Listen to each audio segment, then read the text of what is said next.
অবশেষে শেষ রক্ষা হলো না। গা ঢাকা দিয়েও পুলিশের হাত থেকে বাঁচতে পারলেন না পানিহাটির প্রভাবশালী তৃণমূল নেতা তথা প্রাক্তন বিধায়ক নির্মল ঘোষের ছেলে তীর্থঙ্কর ঘোষ।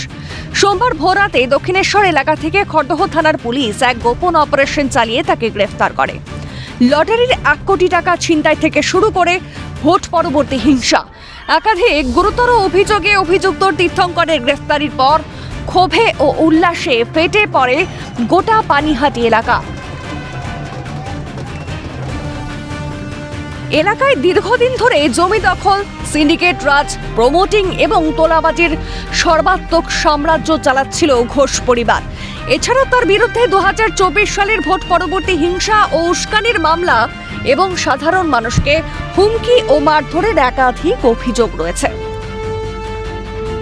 আরজিকর কাণ্ডে নিহত তরুণী চিকিৎসকের মৃতদেহ পানিহাটি শ্মশানে তাড়াহুড়ো করে দাহ করার নেপথ্যে মূল কলকাঠি নাড়ার অভিযোগ উঠেছিল তৎকালীন বিধায়ক নির্মল ঘোষের বিরুদ্ধে। এই ঘটনার জেরে তীব্র জনরোষ তৈরি হয় এলাকায়। এবারের নির্বাচনে নির্মল ঘোষ নিজে না দাঁড়িয়ে ছেলে তীর্থঙ্করকে টিকিট দিলেও আরজিকরের নিহত চিকিৎসকের মা তথা বিজেপি প্রার্থী রত্না দেবনাথের কাছে বিপুল ভোটের ব্যবধানে হেরে যান তীর্থঙ্কর। এই হারের পরেই এলাকায় ঘোষ পরিবারের এক ছত্র আধিপত্য ধূলিসাৎ হয়ে যায়। সোমবার সকালে তীর্থঙ্কর ঘোষকে খড়দহ থানা থেকে বের করে যখন ব্যারাকপুর মহকুমা আদালতে নিয়ে যাওয়ার জন্য গাড়িতে তোলা হচ্ছিল, তখন রণক্ষেত্রে রূপ নেয় থানা চত্বর। স্থানীয় বাসিন্দা ও বিজেপি কর্মীরা ঢাক ঢোল বাজিয়ে আনন্দ প্রকাশ করতে থাকেন। গাড়ি লক্ষ্য করে শুরু হয় ডিম বৃষ্টি, চারদিক থেকে ধেয়ে আসে চোর চোর স্লোগান। বিজেপি নেতা জয় সাহা বলেন, তীর্থঙ্কর ঘোষ, নির্মল ঘোষ এরা কোনো নেতা নয়, এরা গুন্ডা। তীর্থঙ্কর ঘোষের নাম বহু খুনে যুক্ত রয়েছে। তীর্থঙ্কর ঘোষ গ্রেফতার হয়েছে, নির্মল ঘোষ গ্রেফতার হওয়া শুধু সময়ের অপেক্ষা। দেখুন, এটা একটা খুশির দিন। আজকে এই দিনটার জন্য বহু বছর ধরে ওয়েট করেছি।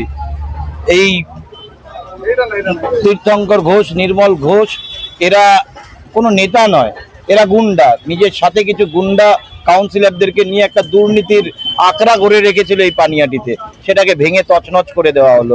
বহু মার্ডারের সাথে ওর নাম রয়েছে, অনুপম দত্ত থেকে শুরু করে মনীষ শুক্লা। প্রতিটা খুনের জবাব কিন্তু দিতে হবে। মানুষের জমি দখল করা, মানুষদের থেকে টাকা পয়সা লুট করা, মারধর করা, চমকানো, ধমকানো, এক্সটর্শন, সব রকম দুর্নীতি করেছে।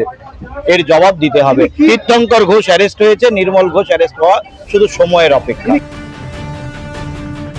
ছেলের গ্রেফতারির পর এবার প্রাক্তন বিধায়ক নির্মল ঘোষের ওপর আইনি ও রাজনৈতিক চাপ চরম সীমায় পৌঁছেছে। তোলাবাজি ও বেআইনি অস্ত্র রাখার মামলা ছাড়াও আরজিকর কাণ্ডে তার ভূমিকা এখন কেন্দ্রীয় এজেন্সির তদন্তাধীন। গ্রেফতারি এড়াতে তিনিও বর্তমানে পুলিশকে এড়িয়ে চলেছেন বলে সূত্রের খবর। পানিহাটির এই মেগা পলিটিক্যাল ড্রামা আগামী দিনে কোন মোড় নেয়, এখন সেদিকেই নজর রাজ্য রাজনীতির। খড়দহ থেকে হিমাদ্রি শেখর ভট্টের রিপোর্ট, ক্যালকাটা নিউজ।